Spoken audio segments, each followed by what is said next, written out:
bringing news that matters to you. You're watching the Bahamas Tonight Northern Edition. Welcome back. The Scouts Association celebrating a significant milestone on Grand Bahama this past weekend. Ricardo Lightbourne has the details.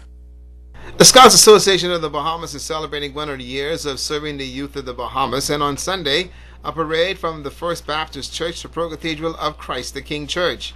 Chief Commissioner Brian Christie congratulated the Scouts of Grand Bahama for their push to seek reinstatement as a district. Grand Bahama in particular, the scouting movement diminished just for a short period of time.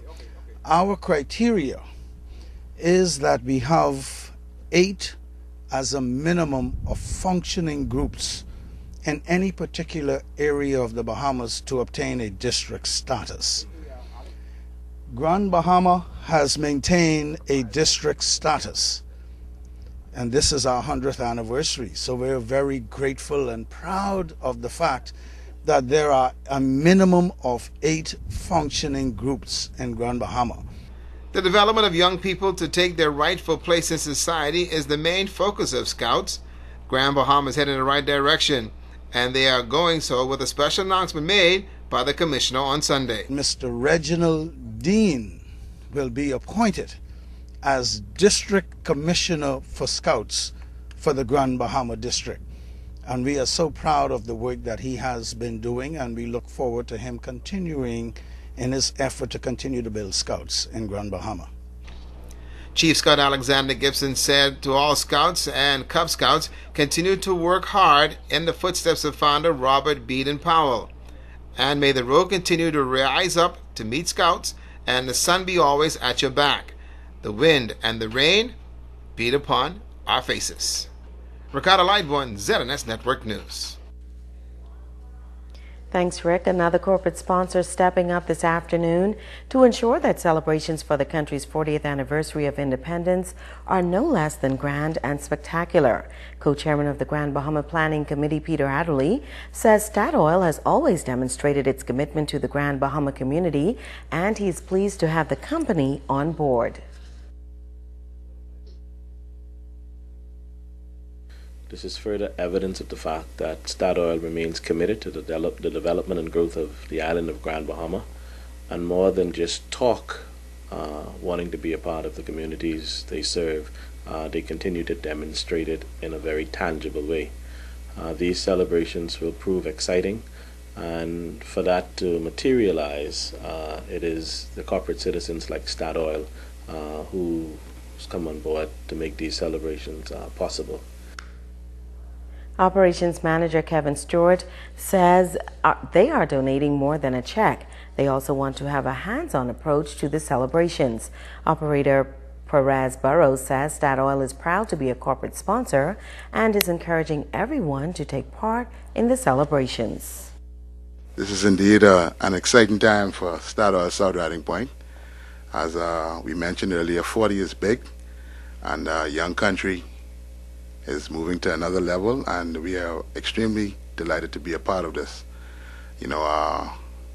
Thanks goes to Mr. Adley for having us on board, and I bring greetings from our terminal manager, Mr. Russell, who is unable to be here today, but extremely excited about this venture. We're delighted to be a part of this, our 40th Independence Day celebrations. As we know, what's ironic, Mr. Adley, that our core values at Statoil are to be open, hands-on, courageous, and caring. And this, I believe, that we are demonstrating today in full effect. And we're just happy to be on board. As the crime rate continues to soar, residents are calling out for solutions. The executive team of the Grand Bahama Christian Council says the true source of relief is God.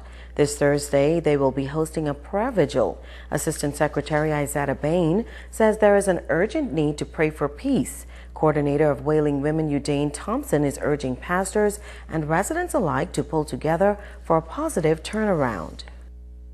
We are calling for the Grand Bahama Christian community, especially the Christian community. And I also want to say, if you're not a Christian and you feel a burden and need for the Bahamas to be delivered, you have a reason to come and deliver yourself so you can be a part of this army to prevail against the evil that is transpiring amongst us in Grand Bahama and in the nation. Join forces together, begin to fast and pray for this nation, and we will see a difference. Pastors, this nation is in your hands. You have the solution. I urge you to come and unite and pray for this nation. And one night will not do. One night just wouldn't do to turn this nation around. We need a continuous prayer. Treasurer Derek Forbes says as the nation approaches 40 years of independence, it is crucial to pull together and pray for a better future. Minister Quinty Sayers is encouraging anyone facing challenges to come out. If we pull together and begin to pray as men, the women tend to follow men, and they're looking for guidance and strong leadership. And so if we could get the young men involved and get them to really begin to pray, we'll see a change. We'll see a change. We'll see a decrease in crime.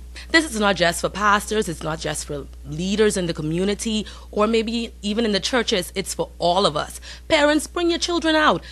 Prayer changes things. No matter what you're going through, the answer is always prayer. The prayer vigil is slated for 7 p.m. on Thursday at Invaders for Christ Church on Frobisher Drive. In service on behalf of the entire team, I'm Ricardo. I'm Sabrina Brown. Thank you for joining us. The Bahamas Tonight continues with the National Report.